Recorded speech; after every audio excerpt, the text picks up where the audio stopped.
বলছেন যারা একেবারে প্রথম পীর তালাশ করছেন আর বলে থাকেন যে আমাদের জ্ঞান কম, মূর্খ সূর্খ মানুষ, আমরা কি করে বুঝবো কে হক কে না হক, বলছেন তাদের জন্য একটা সহজ রাস্তা বলে দিচ্ছি। কিভাবে তারা বুঝবে যে হাক্কানি পীর, বুঝবে কি করে? رباه عفوك إني للنور مدت يداي بسم الله الرحمن الرحيم نحمده ونصلي على رسوله الكريم أما بعد ইরশাদুল মুলুক কিতাব থেকে পড়া হচ্ছে।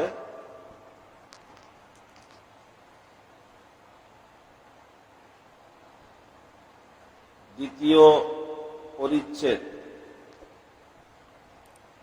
এই পরিচ্ছেদের বর্ণনা শায়েখে কামিলের পরিচয় এবং শায়েখ কেন ধরতে হয় সেই বিষয়ে বিশদ আলোচনা এবং এই বিষয়ে ভুল ভ্রান্তি যা মানুষ করে থাকে সেই বিষয়ে সঠিক দিশা।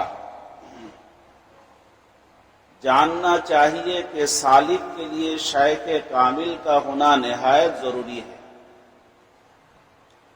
জেনে রাখা ভালো এবং খুবই জরুরি বিষয় এটা জানতে হবে যে যারা সাধক, আল্লাহ পাকের নৈকট্য লাভ করার জন্য যারা চেষ্টায় লেগে আছে, যারা আল্লাহর পর্যন্ত পৌঁছাতে চায়, এই সাধকদের জন্য শায়েখে কামিল, কামিল পীর হতে হবে। এটা অত্যন্ত জরুরি। যারা সুস্থতা চায়, কামিল ডাক্তার চিকিৎসক না হলে যেমন তার সুস্থতা সম্ভব হয় না, ভ্রান্ত পথে নিয়ে গিয়ে তাকে ক্ষতি করতে পারে, ঠিক তেমনি যারা এই রুহানিয়াত এবং সুলুকের লাইনে চলতে চায় তাদেরকেও কামিল পীরের তত্ত্বাবধানে থাকতে হবে।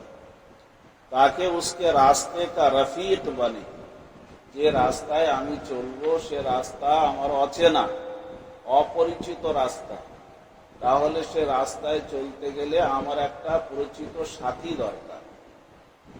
তো সেই শায়েখ তার সাথী হয়ে যাবে, চলো আমিও যেখানে যাচ্ছি আমিও তোমাকে সাথে নিয়ে যাচ্ছি। और उसको ऊंच नीच समझाता रहे, এবং শায়েখ এবং পীর তার উঁচ নিচ সম্পর্কে তাকে বলতে থাকবে, বুঝাতে থাকবে। একই সঙ্গে যেহেতু আমরা যাচ্ছি, তো কোন রাস্তায় কোথায় কি অবস্থা আছে, কি হালত আছে, কোথায় কিভাবে চলতে হবে, কি করতে হবে, এসবগুলো টুকটুক করে তার কানে তিনি বলে দেবেন, বুঝিয়ে দেবেন। এটা হলো শায়েখে কামিলের কাজ। এ নয় যে তুমি চোখ বন্ধ করে থাকো আর আমি উড়িয়ে দিলাম, তুমি জান্নাতে চলে গেলে, সে বিষয়ে নয়। এটা সাথে নিয়ে চলা একসঙ্গে। चुनान हक ताला शानुहु ने फरमाया है, ऐ ईमान वालो तकवा इख्तियार करो और अल्लाह की तरफ वसीला ढूंढो। अल्लाह पाक कुराने पाके बोलेছেন, या अय्युहल्लज़ीना आमनू इत्तकुल्लाह वब्तगू इलैहिल वसीला। ईमानदार বান্দাগণ, তোমরা তাকওয়া ইখতিয়ার করো, মানে মুত্তাকি হওয়ার পথে চলো, আর ওসিলা তালাশ করো এই বিষয়ের জন্য। তাকওয়া ইখতিয়ার করার জন্য, মুত্তাকি হওয়ার জন্য ওসিলা তালাশ করো। जनाब रसूलुल्लाह सल्लल्लाहु अलैहि वसल्लम फरमाते हैं कि मेरे सहाबी सितारों के मिसल हैं। जनाब रसूलुल्लाह सल्लल्लाहु अलैहि वसल्लम বলেছেন যে আমার সাহাবাগণের প্রত্যেকটি সাহাবী তারকার মতো। जिसकी भी तुम पैरवी करोगे रास्ता पालोगे। যে কোনো সাহাবীর অনুকরণ করো, তার আকায়েদ, তার সমাজ বুঝ, ইবাদত, তাহলে তুমি সঠিক পথে আছো।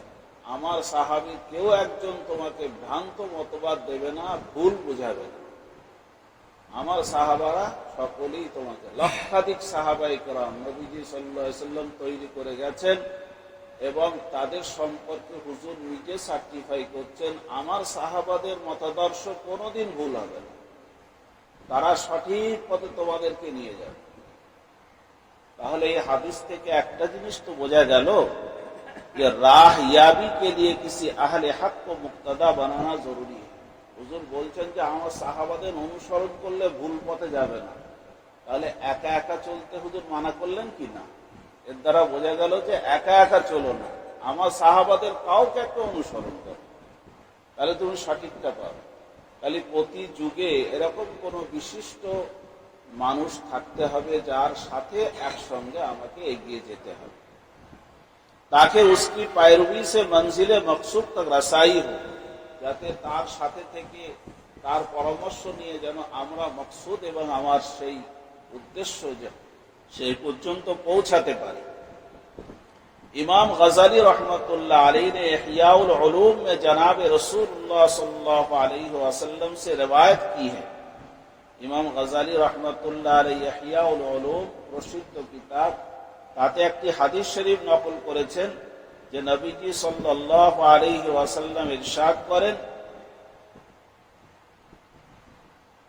शेख अपनी जमात में ऐसा है जैसा नबी अपनी उम्मत में।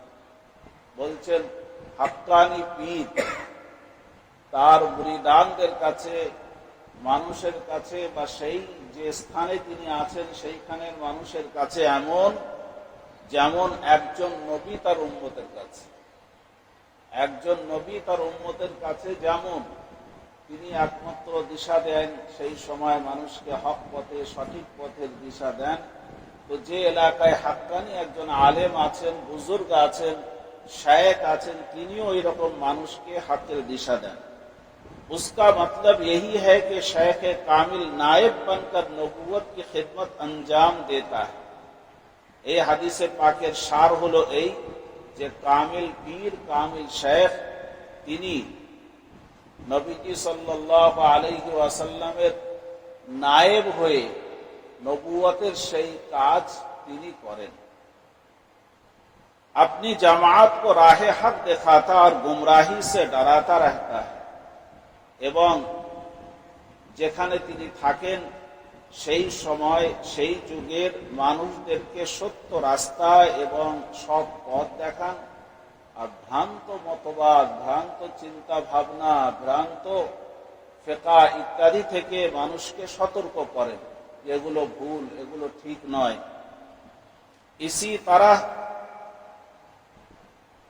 इस तरह पर अंबिया के मिसल लोगों की नजात का वसीला बनता है। তাহলে হাক্কানি শেখ আর পীর নবীগণ যেমন তার উম্মতের জন্য নাজাতের ওসিলা, প্রতি যুগে উলামায়ে কেরাম হাক্কানি পীর বুজুর্গ এরাও হলেন কি ওই রকম ভাবে নাজাতের ওসিলা। निज इमाम गजाली रहमतुल्लाह अलैह फरमाते हैं, शेख की आजमत कुछ मोटापे और कुव्वत व तमव्वुल की वजह से नहीं है।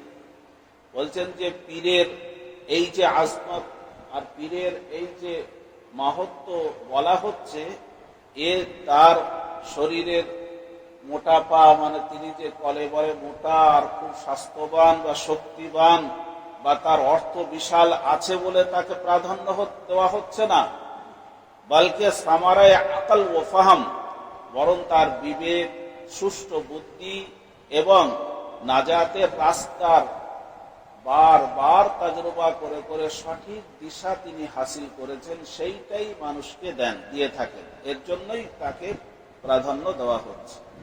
और इसीलिए शरीफ नसब ही नहीं बल्कि भतेरे वो गरीब वो नादार और जिनको लोग नजरे हकारत से देखते हैं, बोले সেই কারণেই শেখে কামিল আমরা যদি ইতিহাস ঘেটে দেখি যে সবসময় তারা অত্যন্ত উচ্চ খানদানের হয়েছেন তেমন কোনো মানে নয়। খুব বিত্তশালী অর্থশালী হয়েছেন তারও কোনো মানে নেই। অনেক গরিব ঘরের অসহায় ঘরের সন্তানরাও শেখে কামিল হয়েছে,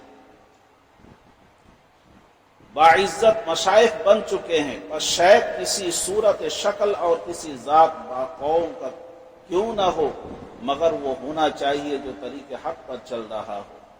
বলছেন তার শক্ল ও সুরত যেমনই হোক না কেন, হতে হবে তার সঠিক পথের দিশারি, তবেই সে হবে শায়েখে কামিল। আর রাস্তাকে খতরু আর আন্দিশু সে আগা হোক, যে রাস্তায় নিজের মুরিদান এবং মুতাওয়াসসিলিনদেরকে নিয়ে চলবে এগিয়ে, সেই রাস্তা সম্পর্কে তার যেন অনেক কিছু বিষয় तजुर्बा থাকে,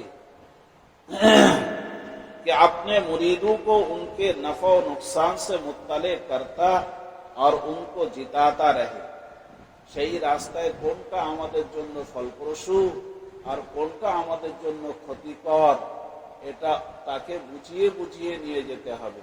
যেটা করলে এই ক্ষতি, এটা করলে এই ক্ষতি, এটা করলে এই লাভ। তরিকত কি कसौटी कुरान ও সুন্নত ও ইজমায়ে উম্মত है। বলছেন জেনে রাখা দরকার যে আমরা যে তরিকত এবং হাকিকত এই লাইনে যে চলছি, সুলুকের লাইনে, তো এর আমাদের সরমায়া কি, পুঁজি কি, যে পুঁজি নিয়ে আমরা এগিয়ে যাব।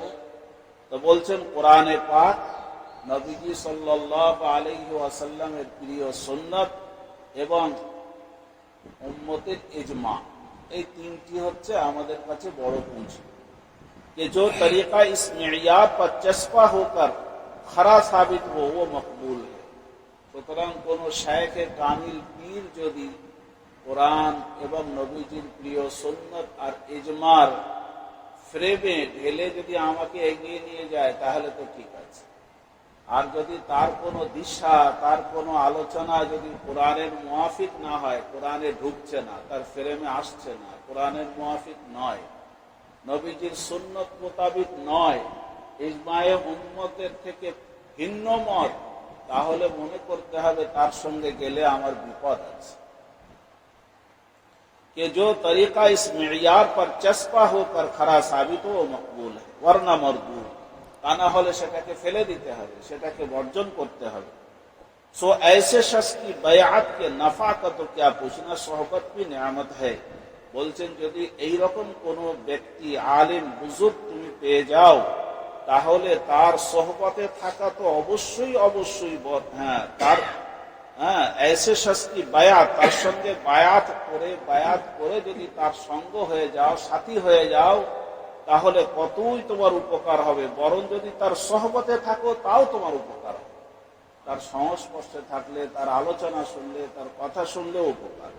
और इस नेकूकार हमनशीन से कम नहीं जिसके मुतालिक जनाब रसूलुल्लाह सल्लल्लाहु अलैहि वसल्लम ने इरशाद फरमाया है कि सालेह हमनशी की मिसाल इत्र फरूश की सी है। এবং এই রকম শায়েখে কামিল যার সম্পর্কে নবীজি সাল্লাল্লাহু আলাইহি ওয়াসাল্লাম ইরশাদ করেছেন যে নেক মানুষের সংস্রবটা এমন, যেমন আতরের দোকানে গিয়ে বসা বা আতরের स्टॉले की बसा कि इत्र ना भी देगा तब भी उसकी खुशबू से बहरयाबी जरूर होगी। यदि आतर তুমি নাও কেন, সেও যদি তোমাকে আতর গিফট নাও করে, তবুও তুমি খুশবু তো পেয়ে যাবে, সেখানে গেলে তুমি সুগন্ধ পাবে। और बददीन हमनशीन ऐसा है, এবং যারা বদকার সংস্রব, বদকার সাথী, বদকার বন্ধু, जैसे लोहार, जमन कामार कि अगर आग बदन और कपड़े को ना भी जलाएगी, यदि कामारेर भट्टिर आगुन तुम्हार शरीर स्पर्श ना करे, कापड़ इत्यादि ना জ্বালায়, ना পোড়ায়, তবুও ধোঁয়ার দুর্গন্ধ থেকে তো তুমি কখনো বাঁচতে পারবে না। তার মানে বাজে সংস্রবে গেলে ক্ষতি অনিবার্য, ক্ষতি হবেই। আর সৎ মানুষের কাছে গেলে যদি বায়াত নাও করো, আর যদি তার কাছে জিজ্ঞাসাবাদ নাও করো, আর তিনিও যদি ডেকে হেদায়েত কিছু নাও করেন, সেখানে বসলেই সুগন্ধ পাওয়া যাবে, অনেক কিছু পাওয়া যাবে। अलबत्ता मुरीद होने वाले पर लाजिम है कि शेख कामिल की तलाश में पूरी कोशिश करे। সুতরাং যারা বায়াত হতে চান, মুরিদ হতে চান, তাদের জন্য অত্যন্ত জরুরি বিষয় তারা যেন शेख कामिल पीर যেন तलाश করে, खूब जांचे कि ये शेख बनाने के लायक है या नहीं। এবং খুব পরখ করে নিতে হবে তিনি শেখ যাকে আমি বানাচ্ছি সত্যি আমার উপকার হবে না হবে না, তিনি কামিল শেখ হবেন তো নাকি আমাকে ডুবাবেন, আমাকে ক্ষতি করবেন। क्योंकि बतेरे तालिब इस रास्ते में बददीनों का इत्तेबा करके हलाक हो चुके हैं।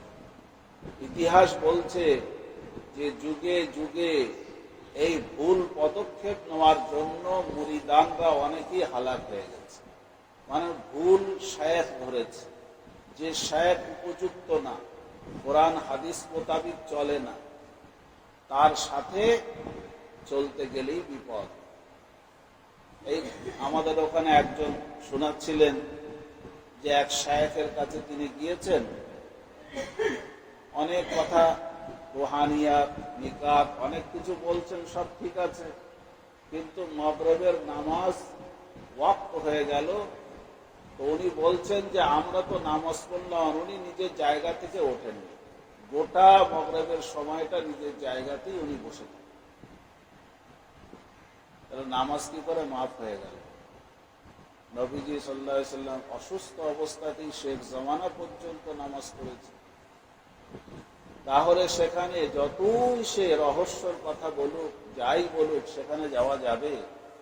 আমি তো চোখে এতটুকু পরীক্ষা তো আমরা নিজেরা করতে পারি, এর জন্য তো অন্য কিছু লাগে না। অনেকে বলে কি করে বুঝবো, আমরা মূর্খ সূর্খ মানুষ, আমরা বুঝি না, কি করে বুঝবো, আপনারাই বলতে পারেন। এসব বাজে কথা বলে লাভ নেই। 2 আর 2 4 সবাই বোঝে, না বোঝেন?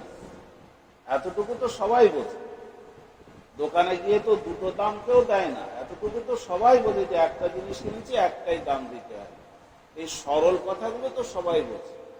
হ্যাঁ, দেখা যাচ্ছে জামাত হচ্ছে, তিনি একা একা ঘরে সুস্থ মানুষ নামাজ পড়ে নিচ্ছেন, বোঝা যায় না যিনি শায়েখে কামিল হতে পারেন কি হতে পারেন না।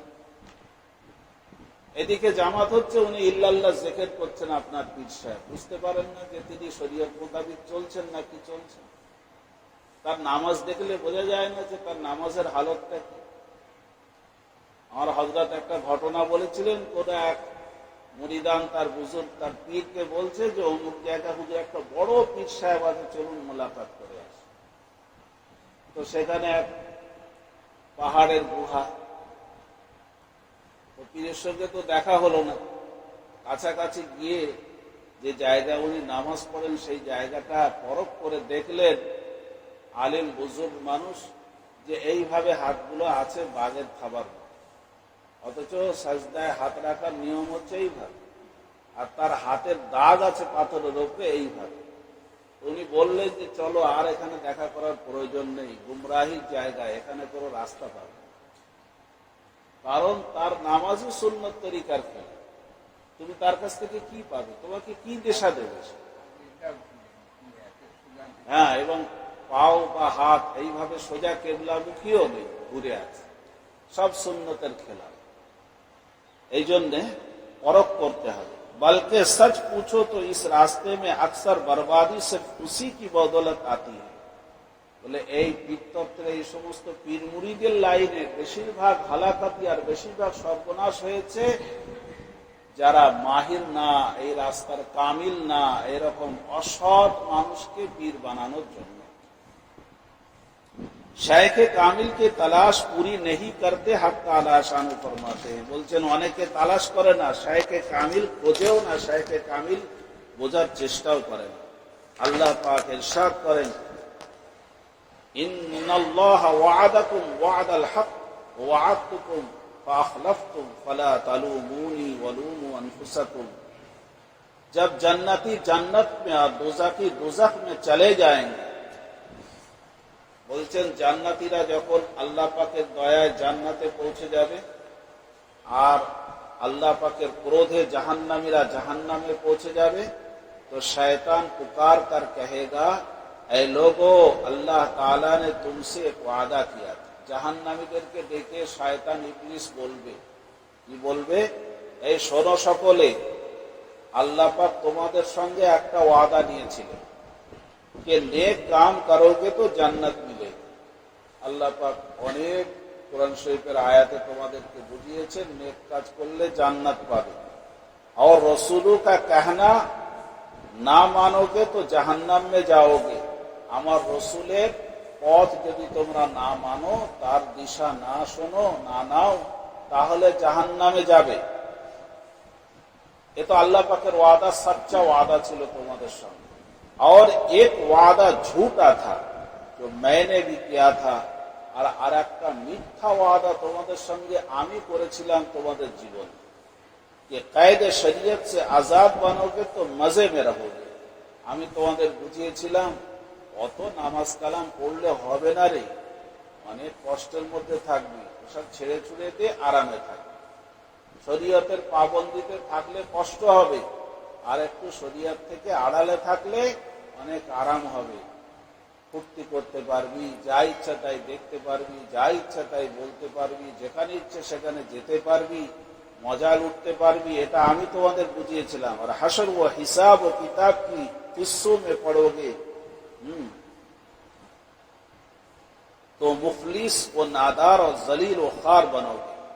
আর যদি তুমি সেই কিয়ামতের হাসর নাসর নিয়ে ভাবতে থাকো, হ্যাঁ, আর তোমার আমল নামা নিয়ে ভাবতে থাকো, তাহলে কিন্তু গরিব থেকেই যেতে হবে সারা জীবন, আর অসহায় থেকে যেতে হবে, অপদস্থ হতে হবে মানুষের কাছে, মানুষ লজ্জিত করবে। এটা কি ভালো হবে? এই বাজে জিনিসটা তোমাদেরকে আমি বুঝিয়েছিলাম। सो मैंने अपने वादा के दुरुस्त होने पर तुम्हारे सामने कोई सच्ची दलील पेश नहीं की थी। আর আমি যে ভুল ওয়াদা তোমাদের দিয়েছিলাম তার জন্য কোনো দলিল প্রমাণ তোমাদের সামনে আমি পেশ করি। और बजुस बुलाने के अपने इत्तिबा पर तुमको मजबूर नहीं किया था। শুধু একটু পরামর্শ দিয়ে ডেকেছিলাম আর তোমরা হুড় করে আমার ইত্তিবা করেছিলে। আমি কিন্তু তোমাদের ঘাড় ধরে করাই, ঘাড় ধরে তোমাদেরকে আমি করাইনি যে নামাজ পড়তে মসজিদে ঢুকেছো আর তোমার ঘাড় ধরে টেনে বের করে নিয়ে গেছে, এরকম তো কোনোদিন করি। তুমি রোজা রেখেছো আর তোমার মুখে ঠেসে দিয়েছি আমি ভাত রুটি, এরকম কোনোদিন করি, জোর করে করিনি, বুঝিয়েছি শুধু, ব্যাস তোমরা বুঝবে নেছো। সো তুমনে মেরি ঝুটি পুকার কবুল কিয়া, তোমরা আমার এই মিথ্যা ওয়াদাকে কবুল করেছো। আর বারিদা ও রাগবত মেরে পিছে লাগ গয়ে, এবং সন্তুষ্টির সঙ্গে আমার পিছনে চলতে শুরু করেছিলে। জিসকা নতিজা আজ ভুগত রহে হো, আর তার ফল জাহান্নাম। দেখতেই পাচ্ছ কিভাবে কষ্টের মধ্যে আছো। বাস বুঝে কিউ মালামত করতে হো, তাহলে আমাকে তোমরা এই যে তিরস্কার ভৎসনা করছো, তোর জন্য জাহান্নামে যেতে হলো, এতে করে কোনো লাভ হবে না, আমি তোমাদেরকে বাধ্য করি। अपने आप को मलामत करो कि वादा बरहक से तुम ही ने मुंह फेरा था। বরং তুমি তোমার নিজেকে কি করো, এরকম ভাবে মালামত করো, আর তুমি আমার তিরস্কার ভৎসনা নিজেকে করো যে তুমি আল্লাহ পাকের পথ থেকে সরেছি। इससे मालूम हुआ कि बेहतरों ने राहयाबी में धोखा खाया।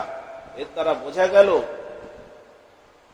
যে দুনিয়াতে অনেক মানুষ রাস্তা ভুল করবে। और काबिले इत्तिबा शाय की तलाश में कोताही की बदौलत इंसान सूरत शैतान के पीछे लग लिए। বলছেন এই কামিল শেখ তালাশ না করার জন্য বা তালাশ করাতে ভ্রান্ত একটি রাস্তা এখতিয়ার করার জন্য শয়তানের অনুসরণ করে বসবে।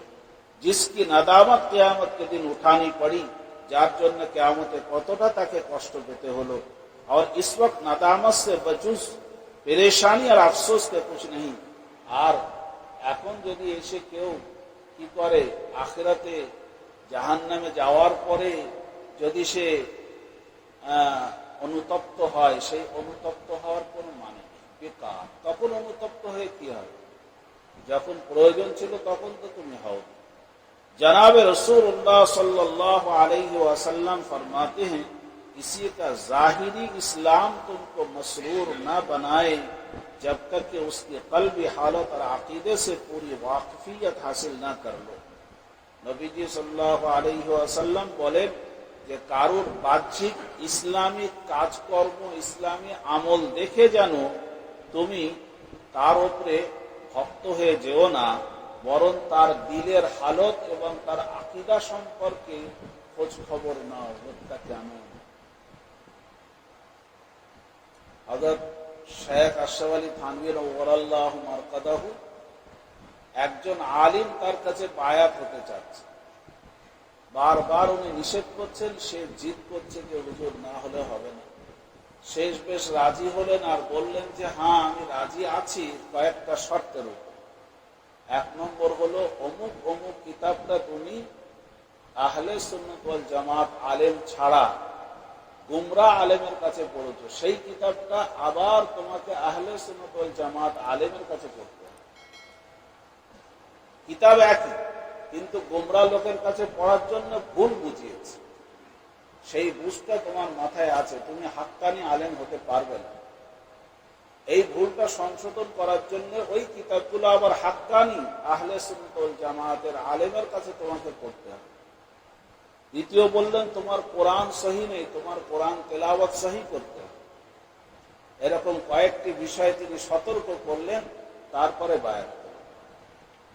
जब तक उसकी कल्बी हालत और अकीदे से पूरी वाकफियत हासिल ना हो, इससे मालूम हुआ कि हक्कानियत का मदार इस्लाह अकायद पर है। তাহলে এই হাদিস দ্বারা বোঝা গেল যে আগে আকীদা, ধ্যান ধারণার স্বচ্ছতা আছে কিনা, সাহাবায়ে কেরাম নবীজির আকীদার সঙ্গে তার আকীদার মিল আছে কিনা, এটা পরখ করতে হবে। और खुदा के नजदीक कल्ब की भी बड़ी बुरी हालत का एतबार है, जो जिसका दिल गंदा हो उसकी इबादत व मुजाहदा की जाहिर हालत कैसी ही उम्दा हो। বলছেন আল্লাহ পাকের কাছে ভালো খারাপ কলবের হালতের বিচার হয়। আল্লাহ পাকের কাছে শুধু জাহিরি আমলের বিচার হয় না, জাহিরি আমলের বিচার তখন হয় যখন তার ভিতরের হালতটা যেমন থাকে। ভিতরের কলবের হালত যদি সঠিক হয় তাহলে তার আমলগুলো মকবুল হয়, আর আকীদা যদি গলত হয় তার আকীদা তার আমল যতই ভালো হোক মকবুল হয় না। सो जिसका दिल गंदा हो उसकी इबादत और मुजाहदा की जाहिरी हालत कैसी ही उम्दा क्यों ना हो। যার দিল গন্দা, তার বাহ্যিক ইবাদত মুজাহাদা যতই সুন্দর হোক না কেন খোদা কো পসন্দীদা नहीं, আল্লাহ পাকের কাছে তা কোনোদিন ভালো হবে না। কেন? ভিতর কান্না। সোনার নল দিয়ে গ্লাস পেতে ধরে রেখেছে, সোনার নল খুলে দিয়েছে, দেখতে কত সুন্দর কত দামি, কিন্তু পচা দুর্গন্ধ শরবত যদি পড়ে তো কেউ বলবে না যে ওই নলটা দেখে কেউ হবে। আসল তো ভিতরে কি আছে সেইটাই, ভিতরে কি আছে। और ना उसके इत्तिबा से राहयाबी की उम्मीद रखनी चाहिए। এমন ব্যক্তি যার ভিতর গান্দা, তখন আকীদা ভুল ভ্রান্ত আকীদা নিয়ে যে চলে, তাকে ধরে তার সাথে থেকে কোনো লাভ নেই ক্ষতি ছাড়া। बस अच्छी तरह सुन लो कि तमाम अंबिया अलैहिस्सलाम की उमूमन और हजरत सैयदुल मुरसलीन सल्लल्लाहु अलैहि वसल्लम की इताअत खुसूसन फर्ज है। বলছেন সমস্ত আম্বিয়ায়ে কেরাম তাদের ইত্তেবা এবং বিশেষ করে নবীজি সাল্লাল্লাহু আলাইহি ওয়াসাল্লামের ইত্তেবা আমাদের জন্য ফরজ। সমস্ত আম্বিয়ায়ে কেরামদের ইত্তেবা বলতে কি? মূল ইত্তেবা। যেমন আল্লাহ এক, ওয়াহদানি, সমস্ত নবী এক, সব নবীর এই বিষয়ে আমাদের ইত্তেবা। আর এই শরীয়তের বিশেষত্ব যেগুলো আছে নবীজি সাল্লাল্লাহু আলাইহি ওয়াসাল্লাম বুঝিয়েছেন, সেগুলো কেবল আমাদের নবীজির ইত্তেবা, অন্য কোন নবীর সেখানে ইত্তেবা করব না। যেমন এশার নামাজ আমাদের নবীজি দিয়েছেন, অন্য কোন উম্মতে এশার নামাজ ছিল না। তাহলে এই বিষয়ে অন্য কোন নবীর ইত্তেবা করলে গুমরাহি আছে, যে অন্য নবীরা এশার নামাজ পড়েননি আমাদের কেন পড়তে হবে না। এই বিষয়ে আমাদের নবীজির কথাই শুনতে হবে, এটা হলো বিশেষত্ব ভাবে। और जुमला अंबिया अलैहिस्सलाम उसूल दीन यानी मारिफत जात ও সিফাতে বারি তাআলা, বলছেন সমস্ত আম্বিয়ায়ে কেরাম এবং আমাদের নবীজি সাল্লাল্লাহু আলাইহি ওয়াসাল্লাম সকলেই এক বিষয়ে একমত, আল্লাহ পাকের সত্তা, আল্লাহ পাকের গুণাবলী সম্পর্কে সবাই একই কথা বুঝিয়েছে, মূল বিষয়ে সবাই একই কথা বুঝিয়েছে। और रसूल व मलाइका और उमूर आखिरत वगैरह में बिल्कुल मुत्तफिक है। রসুলগণের প্রতি ঈমান রাখা, ফেরেশতার প্রতি ঈমান রাখা, তাকদীরের প্রতি ঈমান রাখা, আখিরাতের প্রতি ঈমান রাখা, এই ঈমানিয়াতের মূল বিষয়ে কিন্তু সমস্ত রসুল আম্বিয়াগণ এক। जरा बराबर भी उन बातों में किसी का इख्तिलाफ नहीं, सामान्यतम কোনো নবীদের মধ্যে এই বিষয়ে इख्तिलाफ मतभेद नहीं। और नस्ख सिर्फ अहकाम और आमाल के मुताल्लिक हुआ है। আর যেগুলো গ্রহিত হয়েছে অন্যান্য আম্বিয়ায়ে কেরামদের মত, যেগুলো আমাদের এখানে চলে না, সেগুলো কিন্তু মূল বিষয় নয়, সেগুলো হলো বাহ্যিক আমলের বিষয়। তাদের জন্য কিছু আমল ছিল, আমাদের জন্য সেগুলো নেই। মুসা আলাইহিস সালামের সময় কাপড়ে নাপাক লেগে গেলে ধুলে পাক হবে না, ওই জায়গাটা কেটে ফেলে দিতে হবে, অন্য কোনো কাপড় সেখানে জুড়ে দিতে হবে। এটা ছিল তার শরীয়ত। আমাদের এখানে ওই শরীয়ত, আমাদের এখানে ধুয়ে ফেললেই পাক, বরং কেটে ফেললে এটা গোনা, অপচয় করা হবে, ধুয়ে ফেলে পাক করতে হবে। এটাই হলো আমাদের শরীয়ত। शरीयत मोहम्मदी सल्लल्लाहु अलैहि वसल्लम ने गुज़श्ता अंबिया की शरीयतों के अहकाम मंसूब कर दिए हैं। বলছেন আমাদের প্রিয় নবী সাল্লাল্লাহু আলাইহি ওয়াসাল্লামের শরীয়ত এসে পিছনে সমস্ত আম্বিয়া কেরামদের শরীয়তের বিষয়টাকে রহিত করে দিয়েছে, বন্ধ করে দিয়েছে, কিন্তু মূল আকীদার বিষয়ে কিন্তু তা না। मसलन पहली शरीयत में 50 नमाजें फर्ज थी और शरीयत मोहम्मदी में सिर्फ 5 नमाजें फर्ज है। বিগত উম্মতের 50 নামাজ ফরজ ছিল, আর এই উম্মতে 5টি নামাজ কেবল। আকায়েদ में नस्ख नहीं हुआ, আকীদাগত বিষয়ে কিন্তু কোন রকমের রহিত হয়নি, সব একই আছে। अकायद सब एक हैं। और उम्मत मोहम्मदिया सल्लल्लाहु अलैहि वसल्लम के आइम्मा मुज्तहिदीन का बाहम इख्तिलाफ भी फुरूई जुजियात में से है। আবার আমাদের নবীজি সাল্লাল্লাহু আলাইহি ওয়াসাল্লাম যে শরীয়ত নিয়ে এসেছেন, সেই শরীয়তের ব্যাখ্যা করতে গিয়ে এই উম্মতের আইম্মায়ে মুজতাহিদগণ তারাও আপোষে একটু ফুরুই মসলায় মতভেদ করেছেন। এই মতভেদটাও কোনো ক্ষতির কারণ নয়, উসুল মে নেই, উসুলি ভাবে কেউ কিন্তু মতভেদ করেননি। 4 ইমামের 4 জনই বলেছেন 5 ওয়াক্তের নামাজ ফরজ, কেউ বলেননি 4 ওয়াক্তের, কেউ 3 ওয়াক্তের। এগুলো উসুলি বিষয়।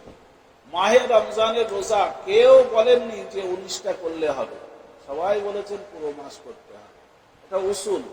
হজ করা সকলের জন্য আছে মূল বিষয়, হজের মূল বিষয় ইহরাম সকলের কাছে আছে, তাওয়াফ করা সকলের কাছে আছে, আরাফার ময়দান সকলের কাছে আছে, কাকর মারা সকলের কাছে আছে, জবাহ করা সকলের কাছে আছে।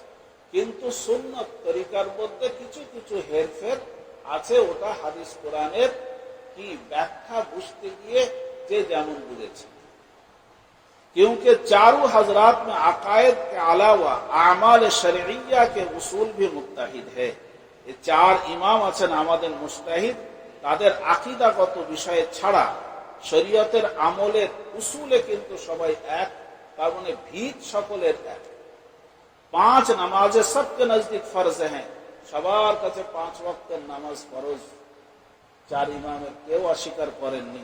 अगर इख्तिलाफ है तो जुजी फुरा में है, किसी के नजदीक तकबीरात पे रफा यदाइन सुन्नत है और किसी के नजदीक नहीं। और यदि তাদের মতভেদ ধরা যায় তো একদম একেবারে ফুরুই মসলায়, যেমন উদাহরণ দিয়ে বলছেন যে রাফা ইয়াদাইন, প্রথম তকবীর ছাড়া অন্যান্য তকবীরে হাত উঠানো কান পর্যন্ত এটাকে রাফা ইয়াদাইন। কোন কোন ইমামের কাছে রাফা ইয়াদাইন আছে, আবার কোন কোন ইমামের কাছে নেই। এ হচ্ছে ফুরুই ইখতিলাফ, এর জন্য অনেক অসুবিধা নেই। কিন্তু কিন্তু কিন্তু আমাদের বর্তমানে রাফা ইয়াদাইন এই আমাদের ভারতবর্ষের মধ্যে যারা আছে, এ কিন্তু একটা ভয়ঙ্কর রূপ। এটা কিন্তু সেই 4 ইমামের ইখতিলাফ না, এটা একটা অন্য ফিতনা। এটা কারা? এরা হলো আহলে হাদিস, যারা নিজের নামকরণ করেছে আহলে হাদিস। আহলে হাদিসের দুটো অর্থ আছে, একটা হলো আইম্মায়ে হাদিস, যারা ইমামের হাদিস হাদিসের ইমাম ছিলেন, লক্ষাধিক হাদিস তাদের মুখস্থ ছিল। সেই আহলে হাদিস আর এই আহলে হাদিসের মধ্যে আসমান জমিন তফাৎ। ওই আহলে হাদিস না, এই আহলে হাদিস যারা এখন বর্তমানে নিজেদেরকে আহলে হাদিস বলে, এটা একটা নতুন রূপ নিয়ে, ইসলামের নতুন রূপ নিয়ে হাজির হয়েছে। চার ইমামকে অপদস্থ করে নিজেরা একটা নতুন ধর্ম বানানোর চেষ্টা করছে। হাদিস কোরআনের অপব্যাখ্যা। কেন অপব্যাখ্যা করে? জ্ঞান নেই, না আরবি জানে, না কোনো আরবি ভাষার কোনো কিছু দর্শন জানে, না আরবি ভাষার কোন রকমের তার সৌন্দর্য জানে, কিছুই নেই এদের কাছে। তার হেরফের কিছুই বোঝে না, কোরআনও পড়তে পারে না সহিভাবে, অথচ তারা মতভেদ করছে। এই মতভেদের কোনো মানে আছে? এরা আহলে হাদিস নাম রেখেই কলম করে। কারণ নবীজি সাল্লাল্লাহু আলাইহি ওয়াসাল্লাম সুন্নতকে মানতে বলেছেন, হাদিসকে না।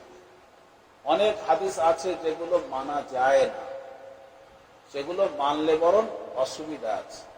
নবীজি সাল্লাল্লাহু আলাইহি ওয়াসাল্লাম 4-এর বেশি বিবাহ করেছেন, এটাও তো হাদিস শরীফ। এই হাদিস শরীফ যদি কেউ মানে আর যদি বলে 4-এর থেকেও বেশি বিয়ে করা হালাল, তার ঈমান থাকবে? তাহলে আহলে হাদিস নামকরণটা সহি হয় কি করে? অনেক হাদিস শরীফ আছে যেগুলো আমল করার জন্য নয়। যেমন নবীজি সাল্লাল্লাহু আলাইহি ওয়াসাল্লাম সফরে একটা নোংরা বর্জ্য পদার্থ ফেলার জায়গায় দাঁড়িয়ে দাঁড়িয়ে পেশাব করেছে। এটা সুন্নত নয়, এটা হাদিস। হুজুর ওটা শেখাননি যে তোমরাও দাঁড়িয়ে দাঁড়িয়ে করো। হুজুরের সুন্নত হচ্ছেন, আম্মাজান বলছেন যে হুজুর বসে বসেই ইস্তেঞ্জা করছেন, পেশাব। এটা হলো সুন্নত তরিকা। আর হুজুর দাঁড়িয়ে করেছেন, এটা হলো একটা হালতের জন্য। সেই জায়গাটা ছিল অপরিচ্ছন্ন, বসলে শরীর কাপড় নাপাক হয়ে যেতে পারে। কিছু কিছু হালত এরকম আসতে পারে বান্দার উম্মতের মধ্যে, তাই হুজুর সেটা শিখিয়েছেন যে এই রকম হালত আসলে তখন মজবুরান তোমাদেরকে সুন্নত তরক করে এইভাবেই করতে হবে। কেন? নিচে গান্দেগি আছে, বসলেই তোমার শরীর নাপাক হতে পারে, পেশাবের ছিটে গায়ে লাগতে পারে, আবার তোমার কাপড় নাপাক হয়ে যেতে পারে। এই পরিবেশটা বোঝানোর জন্য হুজুর করেছেন, ওটা সুন্নত তরিকা শেখানোর জন্য নয়। তাহলে হাদিস বলেই তো, এ তো বিশুদ্ধ হাদিস, তাহলে আহলে হাদিসরা দাঁড়িয়ে পেশাব করে না কেন? এ তো বিশুদ্ধ হাদিস, এতে তো কোনো কারোর কালাম নেই। ঠিক এমনি ভাবে বিশুদ্ধ হাদিসে এও আছে যে নবীজি সাল্লাল্লাহু আলাইহি ওয়াসাল্লামের নামাসি নাতনি, তাকে হুজুর কাঁধে করে কোলে করে নিয়ে উঠে নামাজ পড়তেন, আবার নামিয়ে দিতেন, আবার কোলে করে পড়তেন। শুনেছেন না শোনেন? ওটাও তো হাদিস শরীফ। তাহলে কি ওটা আপনি সুন্নতের মতন আমল করবেন? বলবেন যে আমরাও বাচ্চা কোলে করে নিয়ে নামাজ পড়বো কেননা হুজুর করেছেন? ওটা হাদিস, ওটা অনুকরণের জন্য হুজুর শেখাননি যে তোমরাও একটা বাচ্চা ওই রকম কোলে করে নিয়ে নামাজ পড়ো যেমন আমি দেখাচ্ছি। বরং সারা জীবনে হুজুর কি করেছেন? একাধবার হয়তো এটা করেছেন। আর এই করার মধ্যে রহস্য লুকিয়ে আছে। সেটা হচ্ছে এই মুফতি সাঈদ সাহেব পালনপুরি নওয়ারাল্লাহু মারকাদাহু আমাদের বলতেন, বুঝিয়েছেন যে কি রহস্য হলো এই। মা বোনেরা নামাজ পড়ার সময় অনেক সময় বাচ্চারা তাদের শরীরে এমন ভাবে জাপটে ধরে তাকে ছাড়াতে পারে, তার কোলে উঠে যায়। ওই অবস্থায় তারা নামাজ পড়তে পারবে না, একটা সংশয় থেকে যায় তাদের মধ্যে। সেই সংশয় মোচনের জন্য হুজুর ওটা করে দেখিয়েছেন যে এইরকম হালত যদি আমার মা বোনদের আসে, তারা যেন কোন রকমের সংকোচ বোধ না করে, ওইভাবেই যেন নামাজটা আদায় করে নেয়। কত সুন্দর ব্যাখ্যা। কিন্তু কেউ যদি সেটাকে সুন্নত মনে করে যে হুজুর এইভাবে শিখিয়েছেন, তাহলে একটা করে বাচ্চা আমাদের কোলে করে নিয়ে নামাজ পড়তে হবে। যদি বাচ্চা না হয় তো একটা পুতুল কোলে করে নিয়ে পড়তে হবে যদি ইমাম সাহেবরা বলে। আহলে হাদিসদের বলা হোক বিশুদ্ধ এই হাদিসটা উপরে কেন আমল হয় না? কেন আমল করে না? নাম রেখেছে আহলে হাদিস। নবীজি সাল্লাল্লাহু আলাইহি ওয়াসাল্লাম এই মেম্বারের উপরে উঠে দাঁড়িয়ে কেরাত করেছেন, নামাজে রুকু করেছেন ওইখানে, তারপরে সেজদা করার সময় নেমে এসে নিচে সেজদা করেছে, বিশুদ্ধ হাদিসে। আমল করে না কেন ওরা? আহলে হাদিস নাম রেখেছে। সুন্নত হুজুর শেখাননি ওটা, এটা একটা হালতের উপরে। এটা হলো এই যে মানুষকে সহি রুকু করা শেখানোর জন্য। দেখো আমার রুকু, দেখো আমার কেরাত কিভাবে করছে। এটা তো হুজুর সেই হালত বোঝানোর জন্য, সর্বসময় তো করেননি, একাধবার করেছে। আমিন হুজুর একাধবার জোরে বলেছেন, আমিন কিভাবে বলতে হয় শেখানোর জন্য, সারা জীবন তো করেননি। সুতরাং আহলে হাদিস হয়ে তুমি বলছো আমি আমিন জোরে বলবো, এটা আসলে খুব সহজ। তো মানুষের মধ্যে গোলযোগ বাঁধানোর একটা খুব সহজ রাস্তা আমিন জোরে বলা। তাই এই সুন্নতটা মানে, আর এই হাদিসটা মানে। কিন্তু মেম্বারের উপরে নামাজ পড়া, বাচ্চা কোলে করে নামাজ পড়া, ওই ওই ওই হাদিসগুলো মানো না কেন? ওইগুলো মানো না কেন? হ্যাঁ, এগুলোকেও মানতে পারে। অনেক হাদিস ওরা ছেড়ে দেয়, বিশুদ্ধ হাদিস হওয়ার পরেও মানে না, নাম রেখেছে আহলে হাদিস। এই জামানার গুমরা ফেরকা। এরা কোনদিন হক ফেরকা নয়, এরা হলো গুমরা ফেরকা। বড় বড় দার্শনিক মুস্তাহিদ চার ইমামকে যারা অ্যাভয়েড করে, তারা কোরআন হাদিস কি করে সহি বুঝতে পারে? আপনারাই বলুন, আপনারাই বলুন। কোনদিন সম্ভব না। চারটে রাস্তা যাচ্ছে কলকাতায়, বড় বড় রাস্তা, সেই রাস্তার ব্যবস্থাপনা সব ঠিকঠাক, সেখানে পেট্রোল পাম্প আছে, খাওয়ার জন্য হোটেল আছে, অসুস্থ হয়ে পড়লে হাসপাতাল আছে, দোকান পাশারি আছে, সব কিছু গ্যারেজ আছে, সব আছে ব্যবস্থাপনা। আপনি বলছেন যে আমি আমার গাড়ির মালিক, আমি আমার ড্রাইভার, আমি খরচা করি, আমার তেল, আমার ফুয়েল, আমার সব, আমি ওদের লোকের রাস্তায় যাব না, আমি নিজের রাস্তা তৈরি করে যাব। তাহলে কলকাতায় আর পৌঁছাতে হয়? সমস্ত সম্পদ, বিষয় সম্পদ, যান মাল সব শেষ করে দিলেও 10 কিলোমিটার পর্যন্ত তুমি যেতে পারবে কিনা ওই বিল খালের মাঝখান দিয়ে আল্লাহ পাকই ভাবে। তা আহলে হাদিসদের দশা হলো এইরকম, যারা চার ইমামের কোনোটাই মানে না, তারা ঠিক এই দশা। আর এদের জন্মই বা কবে হলো? এই 200-250 বছর, 1400 বছর থেকে একটা বডি চলে আসছে, তাতে কোন রকমের এগুলো দেখা যায়নি। হঠাৎ করে 1400 বছর পরে একটা জিনিস দেখা যাচ্ছে, সেটাকে আমরা কি বলি? 40 বছর বয়সে যদি আপনার এখানে একটা ফুলে ওঠে, এটাকে কি বলা হয়? গ্রোথ। স্বাস্থ্য বেড়েছে বলা হয়, কি বলা হয় এটাকে? টিউমার বলা হয়, আপ বলা হয়। এটা হলো এই উম্মতের টিউমার আহলে হাদিস। এরা আগে ছিল না কবে, এদের কোনো সেই ভিত নেই। আগাছা, গাছের ওপরে যেমন হয়ে থাকে পরগাছা, এগুলো কেটে ফেলাটাই হচ্ছে শ্রেয় এদের জন্য, এইটাই ঠিক। এর এ সমস্ত নয়। এখানে যে কথা বলা হচ্ছে রাফায়াদাইন, ওর চার ইমাম যারা রাফায়াদাইন করেন তারা হক। আরবি যারা রাফায়াদাইন করেন তারা হাম্বালি মাযহাবের, এটা হক। আহলে হাদিস নয়, ওটা হলো হাম্বালি মাযহাবের মধ্যে আছে, চার ইমামের একজন। ইমাম শাফি রহমতুল্লাহ আলাইহির মাযহাবে আছে রাফায়াদাইন করেন, এটা ঠিক আছে। হানাফি मजहब एक बार के और किसी के नजदीक नहीं। और जिसने उसूल में गलती की वो मुब्तदी और गुमराह हो गया। আর যারা আমাদের শরীয়তের মূল জায়গায় ধাক্কা দিয়েছে, মতভেদ সৃষ্টি করে, তারা গুমরাহ যাবে।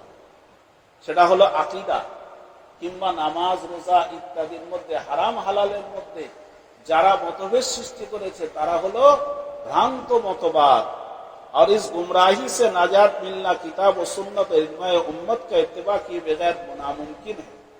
এই ভ্রান্ত মতবাদ থেকে বাঁচার জন্য ওই সমস্ত ওলামায়ে কেরাম আর মাযহাবের অনুকরণ করতে হবে, যারা নিখুঁতভাবে কোরআন, সুন্নাত এবং ইজমা উম্মতকে অনুসরণ করে চলেছে। फरा में इख्तिलाफ होना तो मौजिब रहमत और उम्मत पर उसात है। বলছেন এই চার ইমামের যে মতভেদ, এই মতভেদটা বরং ক্ষতি করে না, এ উম্মতের মধ্যে আরো বেশি সরলতা এনে দেয়। কারণ মানুষ বিভিন্ন মেজাজের হয়, যার যে মেজাজটা ভালো লাগে, যে হাদিসের ব্যাখ্যাটা তার যেভাবে বুঝে আসে, আমল করার সুযোগটা সে পায়। और जिस पर भी अमल कर लिया इंदाल्लाह सही और मोतबर होगा। তাই 4 ইমামের যে কোনো একটাকেই ধরে রাখলে সে কি হবে, সঠিক রাস্তাটা পেয়ে গেল। এখানে মনে রাখতে হবে এই ইমামের একটা ফর্মুলা, এই ইমামের আর একটা মত, এইভাবে চলবে না। এটাকে তালফিক বলে, শরীয়তে এটা অবৈধ। কেন, আমি একটা রুট দিয়ে যাচ্ছি কলকাতায়, আবার চট করে অন্য রুটে গেলাম, আবার সেখান থেকে বেঁকে এখানে গেলাম, তাহলে আপনার অনেক সময় লেগে যাবে আর ব্যাঘাত ঘটবে। এটা না, যে রুট ধরবেন সেই রুট বরাবর চলতে থাকবে, যে ইমামকে ধরবেন তার সবটাকেই মেনে চলতে হবে। चुनान मुस्ताहिदीन के लिए बलिसान पैगम्बर अलैहिमुस्सलाम इज्तिहादी गलती पर भी एक सवाब का वादा है। নবীজি সাল্লাল্লাহু আলাইহি ওয়াসাল্লাম এই ফুরুয়াতি মসলায় সঠিকভাবে যে ইখতিলাফের একটা দরজা আসছে এবং এতে যে মতভেদ সৃষ্টি হবে এর ইঙ্গিত নবীজি সাল্লাল্লাহু আলাইহি ওয়াসাল্লাম দিয়ে গেছেন। বলেছেন যে কোরআন এবং হাদিসের ব্যাখ্যা করতে গিয়ে যদি সঠিক ব্যাখ্যা করতে গিয়ে হালকা মতভেদ হয়, ইজতিহাদি মানে বুঝের যদি তারতম্য হয়, তাহলে এতে কেউ গুমরাহ হবে না, বরং একটা নেকি তো সে পেয়েই যাবে। और अगर इज्तिहाद से वो हकम निकल आया जो इंदल्लाह सवाब और हक है, तब तो दोहरा अजर मिलेगा। আর তার ভাবনা চিন্তাটা কোরআন হাদিস মন্থন করে যে ভাবনা চিন্তা তিনি করেছেন সেটা যদি সঠিক হয় আল্লাহর কাছে, তাহলে সে দুটো সওয়াব পাবে, আর তা না হলে একটা নেকি। बस जिस शेख का ये मजहब हो और इजमाए उम्मत व किताब व सुन्नत के मुआफिक अकायद रखता हो, তাহলে যে পীরের ওই 4 ইমামের কোনো একজনকে অনুসারী পাবে তুমি, বা কোরআন হাদিস এবং ইজমায়ে উম্মতের আকীদা মোতাবিক তারা সহি, সেই পীর তালাশ করো, সেই পীর ধরো। বাই হামা তরিকত ও হकीकत के इल्म का भी माहिर हो, এবং এক তো আকীদা সহি হতে হবে পীরের, আর শরীয়তের জ্ঞানও তার সঠিক থাকতে হবে। এর সাথে সাথে দেখতে হবে যে এই তরিকতের সুলুকের লাইনে জ্ঞানও তার আছে কিনা।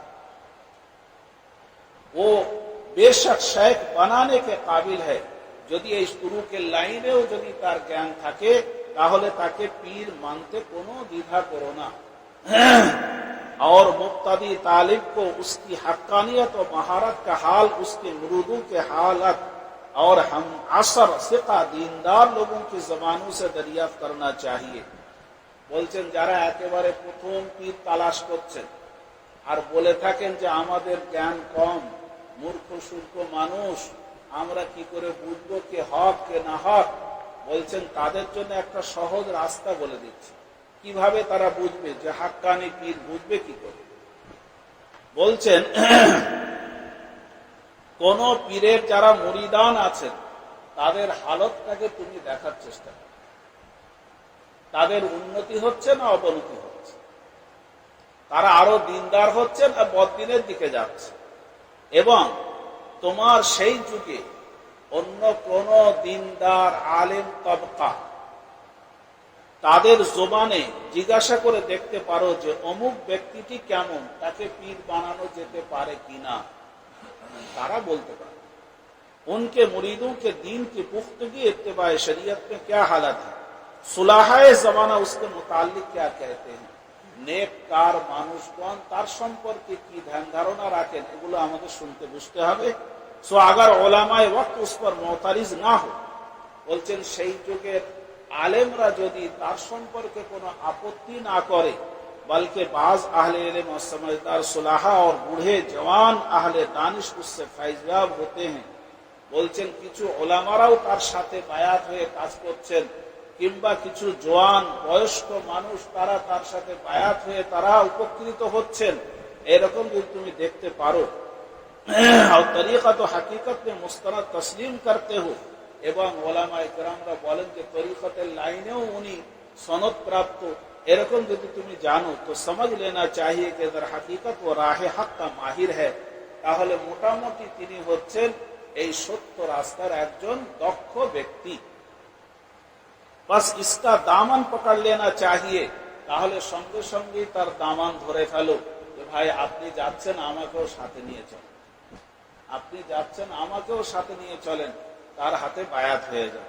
और जब उससे बायात कर ले আর যদি হাক্কানি পীর হওয়ার পরে তার কাছে বায়াত হয়ে যাও তো দিল সে উসকা ফরমাবরদার বন জানা, মন থেকে অন্তর থেকে তার ফরমাবরদারি কর।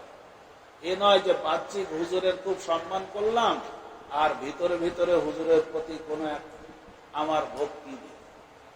একজন বলছিল যে একবার আমি খুব বলছে আমার আমল করে করে আমার দিন জারি হয়ে গেছে, এত উন্নতি আমার হয়েছে বায়াত হয়ে, কিন্তু একদিন আমার পীর সাহেবকে দেখলাম নাভির নিচে কাপড় ঝুলছে, মানে কাপড়টা নেমে গেছে নাভিতে। বলছে আমার ভিতরে একটা খটকা হলো আর ব্যাস, তারপরে সমস্ত ফায়েজ উড়ে গেল, আমি আর সে উদ্ধার করতে পারি। ওই যে পীরের প্রতি একটা অভক্তি এসে গেল, এটা একটা সূক্ষ্ম জিনিস, এসে সূক্ষ্ম জিনিস। তার কেন নাভির নিচে কাপড়টা নামলো তিনিই ভালো জানেন, ওই বিচার আমার করার কি দরকার আছে? হ্যাঁ, আমি যদি নেক নিয়তের সঙ্গে হুজুরকে সতর্ক করতাম তাহলে কিছু হতো না। যেমন আমাদের নবীজি সাল্লাল্লাহু আলাইহি ওয়াসাল্লাম একবার যোহরের নামাজ 5 রাকাত পড়িয়েছে, বা একবার 2 রাকাতে সালাম ফিরিয়ে দিয়েছে। সাহাবায়ে কেরাম পিছনে বললেন, হুজুর নামাজ কি কমে গেল, 2 রাকাত হয়ে গেল? হুজুর বললেন, না, কমবে কেন, নামাজ কম হলে তো আমি তোমাদেরকে বলতাম। বলে, না হুজুর, কিছুতে একটা হয়েছে। বলে, কেন? বলে, আপনি 2 রাকাতে সালাম ফিরিয়ে দিলেন 4 রাকাত নামাজে। জিজ্ঞাসা করলেন, ঠিক বলছে? বলে, হ্যাঁ, 2 রাকাতই হয়েছে। আচ্ছা, ঠিক আছে। হুজুর আবার 2 রাকাত পড়িয়ে 4 রাকাত নামাজ পুরো করে দিলেন। এই মাঝখানে কথোপকথন হয়েছে, এর জন্য নামাজ ভাঙেনি। ওই 2 রাকাত আবার পরে 2 রাকাত পড়িয়ে দিলেন, 4 রাকাত নামাজ হয়ে গেল। এটা হাদিস না হাদিস নয়? বলো, হাদিস শরীফ তো, এটা বিশুদ্ধ হাদিস, এর কোন সনদে কালাম নেই। কিন্তু এই হাদিসের উপর ওরা আমল করে না কেন? মাঝে মাঝে ভুল করে 2 রাকাত পড়িয়ে দিলে একটু গল্প করে আবার 2 রাকাত তার সঙ্গে মিলিয়ে দেওয়া। এসব তো হুজুর কখনো কখনো করেছেন যে সময় শরীয়তে নামাজের ভিতরে কিছু আলাপ করা জায়েজ ছিল। নামাজ সংক্রান্ত বিষয়ে শুদ্ধতার জন্য যদি আলাপ করে অসুবিধা নেই, সেই সবার একটা নামাজ। তার উপরে কিয়াস করে যদি হুজুরের শেষ যুগের নামাজও ধরি তাহলে কি করে হবে? আর নামাজের অনেক প্রথম থেকে অনেক হেরফের হয়েছে নিয়মের মধ্যে। আব্দুল্লাহ ইবনে মাসউদ রাদিয়াল্লাহু তাআলা আনহু একেবারে গোড়া মক্কা মুকাররমা থেকে হুজুরের খাদিম, মদিনা মুনাওয়ারার একেবারে হুজুরের শেষ পর্যন্ত হুজুরের খাদিম ছিলেন আব্দুল্লাহ ইবনে মাসউদ রাদিয়াল্লাহু তাআলা। ইমাম আবু হানিফা রাহমাতুল্লাহ আলাইহির মাযহাবের ভিত হচ্ছেন যে যিনি সর্বক্ষণ হুজুরের সাথে থাকতেন এবং হুজুরের খেদমত করতেন, যখন তখন হুজুরকে দেখতেন, তাকেই আমরা মানি। তো তিনি বলছেন যে এক সময় আমরা নামাজের মধ্যে হুজুরকে সালাম করতাম, আসসালামু আলাইকুম ইয়া রাসূলুল্লাহ।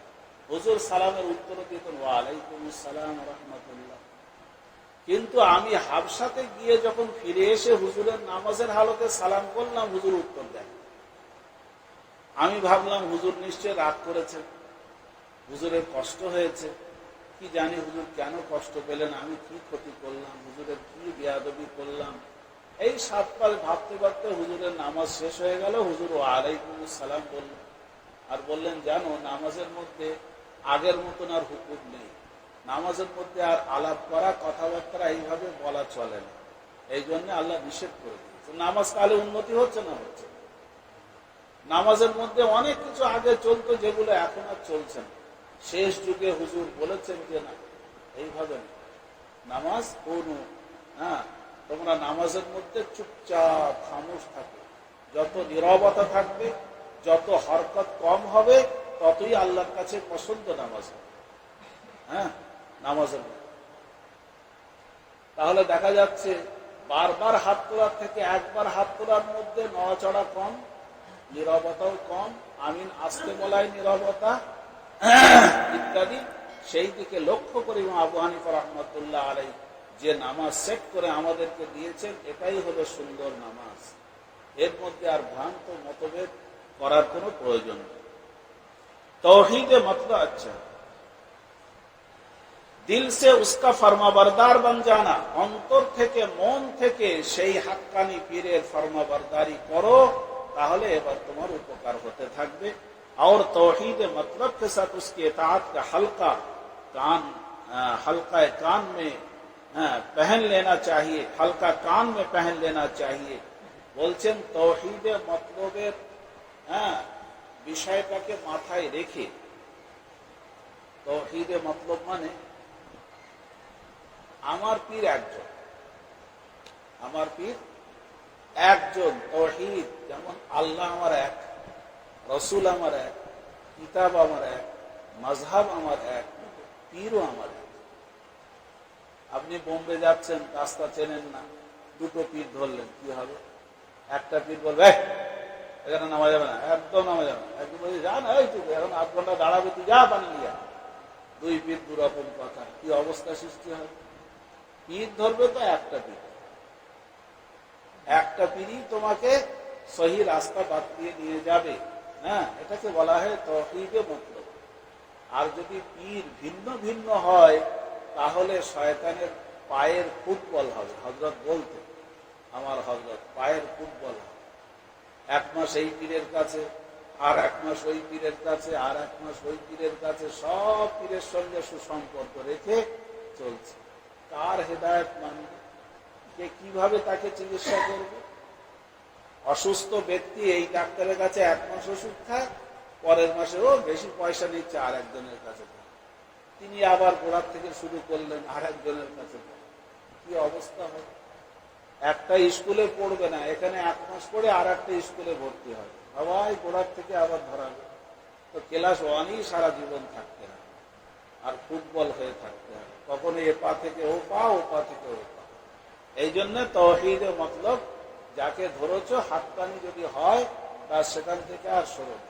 আর যদি কোনো প্রকারে ভুল পদক্ষেপ হয়ে ভুল পীর ধরো, তাহলে আর দরকার নেই কারো জিজ্ঞাসা করার, সঙ্গে সঙ্গে ছেড়ে চলে এসো। তাকে বলারও প্রয়োজন নেই, হাক্কানি পীর তালাশ করে এখনই বায়াত হয়ে যাও সেখানে, ওই গলত পীরের কাছে থেকে। একজন বলছে যে একজন বক্তা সাহেব পীরের আওলা, আমরা তার কাছে দেখা করতে গেলাম। তো সেখানে গিয়ে দেখছে যে হুজুর ঘুমাচ্ছে। তো ঘুম থেকে উঠলেন প্রায় আসরের কাছাকাছি সময়, আমাদের সঙ্গে গল্প করলেন। তো আসরও গল্পই চলে গেল, মগরিবও গল্পই চলে গেল, আর নিশ্চয়ই জোহরও হয়নি মনে হয়, যেহেতু ঘুম থেকে উঠেছেন এই আসরের কিছু আগে, সারা রাত বক্তৃতা করেছেন। তাহলে সেই রকম পীর ধরলে কি অবস্থা সৃষ্টি হয়? তো সেখানে যদি কেউ পীর ধরে ফেলে, তো যখন তুমি জানতে পারছো যে তিনি নামাজ কাজা করেন, নামাজ পড়েন না, আর জিজ্ঞাসা করার দরকার নেই, ছুটে পালিয়ে এসো ওখান থেকে। তো তৌহিদে মতলব, সে বিষয়ে আরো বিশদ আলোচনা কাল হবে। একটা মামলা বলছেন আমাদের কাছে, পীর মান খাসাস এতেকাদ মান বাসাস। পীর তোমার যতই তোমার চাইতে গরিব হোক, তোমার চাইতে কাপড় কমা হোক, তোমার চাইতে রঙে কমা হোক, তবু তুমি সেই একই উনি ছাড়া আমার রাহাবাদ ওনার থেকে। আমার যদি কিছু পাওনা পাই, আমি যদি কিছু পিছিয়ে চাই, তো উনারই দরবার থেকে, উনারই খায়ের গল্প থেকে আমার সব আল্লাহ এইরকম একটা। এখন নদী পার হয়ে ওপারে যেতে হবে, অনেক নৌকা, অনেক জাহাজ। আপনি এখন তাড়াহুড়ো করে মোটামুটি একটা ধরে ফেললেন, এবার চেপে দিয়ে দেখছেন আরে ওটা তো খুব ভালো, ওটা তো আরো ভালো মনে হচ্ছে। আপনি কি করবেন? ওখানেই নদীতে নেমে পড়বেন না। তাওহীদে মতলব, যেটাতে উঠেছি ওইটাতেই আঁকড়ে ধরে থাকতে হবে, তার আদব বজায় রেখে আমাকে ওর ওপরে করেই ওপারে যেতে হবে, সে পৌঁছে দেবে। এটা হলো তাওহীদে মতলব। আর ভিন্ন এদিক ওদিক করলে কোনো লাভ হবে। তাই বলছেন তাওহীদে মতলব মাথায় রেখে বলছেন এতাআতের দুল কানে করে নাও। এই হাক্কানি পীর যাকে তুমি পেয়েছো তার মুরিদ হয়ে বায়াত হয়ে এতাআতের तौहीद मतलब রেখে এতাআতের দুল কানে করে নাও, उसका हल्का कान में बांध लो। তার মানে ওটা কি তোমার জিনত, তোমার গহনা মনে করে নাও, যেটা আমার জীবনের একটা গহনা, আমি এটা কখনো ছাড়ব না, তাহলেই উন্নতি হবে। আর তার উপরে কোনো রকমের বদ নয়। যদি কোনো পীর তো মাসুম নয় না, এরা তো নবী নয়, তাহলে মাসুমও তো না, যে আকীদা রাখা তো ভুল হবে যে পীর মানে মাসুম, তার কোনো ভুল হবে না। পীরেরও ভুল হতে পারে, ভুল হয়ে যেতে পারে। তো মুরিদের সেই সময় করা কি উচিত? ঘৃণা করা উচিত, ছেড়ে দিয়ে অন্য পীর ধরা উচিত না। হাক্কানি পীরের যদি ভুল হয় তাহলে তার কাছে গিয়ে আদবের সঙ্গে সেটা স্মরণ করিয়ে দিতে হবে যে হুজুর এইটা কি মনে হচ্ছে যেন এইরকম হয়ে যাচ্ছে। যদি তার কোনো ব্যাখ্যা থাকে তিনি বলে দেবেন, বাবা এটা তোমার বিষয়, এটা আমার এই বিষয়, কেননা আমার শরীরে এই অবস্থা, এই জন্য আমি এই করছি। সেটা সে বুঝবে, বুঝে নেবে। তার কোনো মাজুর ওজোর আছে, সেই জন্য তিনি করছেন না। এখন পীর সাহেব হাক্কানি পীর আর রোজার সময় দুপুরে খাচ্ছেন, তাহলে জিজ্ঞাসা করতে হবে না, নাকি ছেড়ে পালিয়ে যাবে যে হুজুর আপনি রোজা রাখেননি? বলে বাবা আমার ডাক্তার যা অবস্থা পেটের বলেছে যে আপনি 2 দিন অন্তত রোজা রাখতে পারবেন না, খুব শরীর ভেঙে পড়বে। এই অবস্থায় তো অনুমতি আছে আমার। এইসবগুলো তো জিজ্ঞাসা করলেই পাওয়া যাবে, নাকি আপনি পথ খেয়াল করে আপনি তার উপরে একটা তকমা লাগিয়ে দিয়ে বেরিয়ে পড়লেন, কি করে হবে? যদি হাক্কানি পীর হয় তাহলে সেগুলো যাচাই বাছাই করা, পূজা, এগুলো আমাদের প্রয়োজন আছে। তার উপরে খামাকা হযরত শাইখ রহমাতুল্লাহ আলাইহি, হযরত শাইখ আশরাফ আলী থানভী রাদিয়াল্লাহু মারকাদাহু বলেছেন যে তোমার বাপ যদি কোনো অন্যায় করে তো তুমি তার সন্তান হওয়াকে তার কাছ থেকে কেটে নিয়ে বেরিয়ে চলে যেতে পারো, না বাপকে সংশোধন করার জন্য ভাবতে হবে? তোমার সন্তান যদি অন্যায় করে তার সঙ্গে সম্পর্ক ছেদ করে দাও, না সেটাকে সংশোধন করার ভাবনা ভাবো? তো তোমার পীরের যদি কোনো রকমের কিছু থাকে, তো তোমার পীর হাক্কানি কোনো কারণে হয়তো ভুল হয়েছে, সেটাকে তোমাকেও ভেবে সংশোধনের জায়গায় আসতে হবে, আলোচনা করতে হবে, তাহলে রাস্তা খুলবে। যদি তিনি হাক্কানি, তার আকীদা ভালো, তার নসিহত ভালো, তার সব কিছু ভালো, কিন্তু একটা ভুল কাজ হয়তো হয়েছে, তাই বলে তার উপরে বিরূপ মন্তব্য করার কোনো প্রয়োজন নাই। এগুলো আমাদের বুঝতে হবে। আল্লাহ পাক আমাদের সকলকে হাক্কানি পীরের মাতাহাতে রাখুন এবং সহি তরিকার